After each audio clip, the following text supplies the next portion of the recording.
Touchscreen is merely another brilliant invention courtesy of human ingenuity and our continual quest to understand and employ the laws of science. But just how do these handy-dandy little touch displays actually work? Let's pull back the curtain! Traditional input devices known as resistive touchscreens have been around for many decades. Believe it or not, their existence predates the first capacitance patent filed in 1983. These touchscreens function by using a finger to alter capacitance. Initially developed as a cost-effective alternative to other touchscreen technologies, resistive touchscreens have progressed from analog designs to self-capacitance structures. These structures are capable of using a finger to sense pressure and position. The underlying concept behind the first touchscreens was remarkably simple: two flexible layers of conductive material separated by tiny insulating gaps. When you press down on the outer surface with your finger or a stylus, the two conductive layers make contact at that single point. This allows an electrical current to flow between the layers at the precise location of the touch. By applying a voltage across the layered grid and measuring the resistance across the entire surface, the screen can detect exactly where the two layers make contact. It's like a giant game of hot and cold. More resistance means you're further from the touch point. Areas with less resistance are hotter and indicate proximity to the touch location. While rudimentary, this resistive touch technology was the backbone of many early touch devices like ATMs, kiosks, PDA stylus endpoint, and even the original Nintendo DS gaming systems. It's a clever method for such simple hardware construction. Pretty impressive if you think about it, actually. However, resistive touch does have some key limitations. The flexible top layer is vulnerable to damage and wear over time from constant pressing with a finger or stylus. It's also not good for reliably detecting multi-touch inputs like the pinch and zoom gestures we're accustomed to on smartphones. This shortcoming led to the development of an entirely new touch approach. The first patent for a different kind of multi-touch technology, capacitive touchscreens, came in 1975 by G. Samuel Hurst. He created this during his PhD studies at the University of Kentucky. Capacitive touchscreens changed input devices and led to the development of tablets. The first design used two electrically conducting layers with insulation between them. This allowed the touchscreen to sense touches from fingers or styluses by recognizing changes in capacitance. This is the core idea behind capacitive touchscreens, which use capacitance for touch detection. Unlike resistive, capacitive touchscreens don't rely on flexible stacked layers. Instead, they utilize a fully solid, rigid substrate coated with a transparent conductive material like indium tin oxide. This forms an electrified grid that creates a uniform electromagnetic field across the entire display when voltage is applied.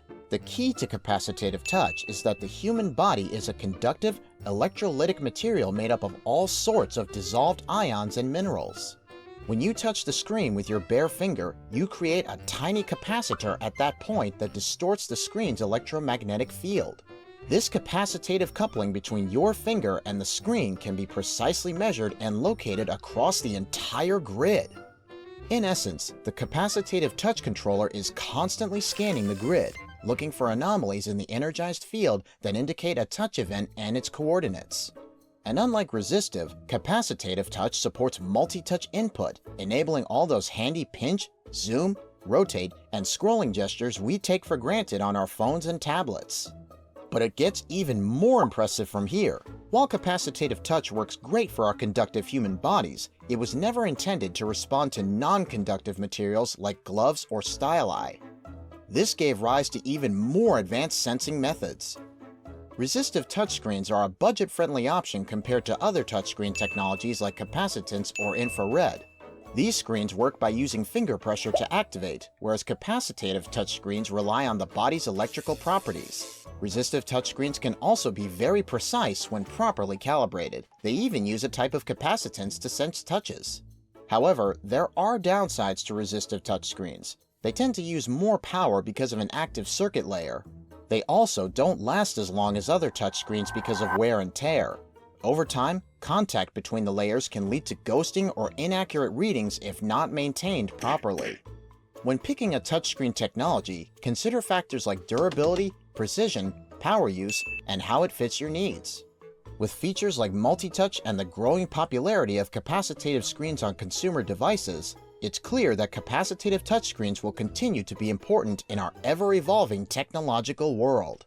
One of the most significant recent advancements in touch technology comes from Apple in the form of 3D Touch, first introduced in 2015's iPhone 6s. This innovative system employs capacitive sensors combined with a microscopic deformation ink layer underneath the display stack. By introducing new firmware to sense varying degrees of pressure across this deformation layer, 3D Touch enables all sorts of nuanced gestures based on light, medium, and firm presses. Things like peek and pop previews, pressure-sensitive drawing, quick app switching shortcuts, and more intuitive ways to interact with the user interface. But consumer tech companies aren't stopping there. Upcoming and conceptual touch systems could eventually allow users to reach through displays directly into simulated 3D virtual worlds, or control devices via sophisticated hand tracking and motion gestures recognition without ever physically contacting a screen. We're even seeing experimentation around the ability to transmit tactile sensations and textures through piezoelectric actuators underneath touch surfaces. Imagine being able to feel the grooves of a carved wooden surface or the ridges and imperfections of a 3D printed object, all by dragging your fingers across a flat display. If you enjoyed geeking out with us over the magic of touchscreens, be sure to smash that like button. Drop a comment below sharing your earliest or fondest memories with touch devices. And subscribe so you never miss the next deep dive into the technologies we can't keep our grubby little fingers off of.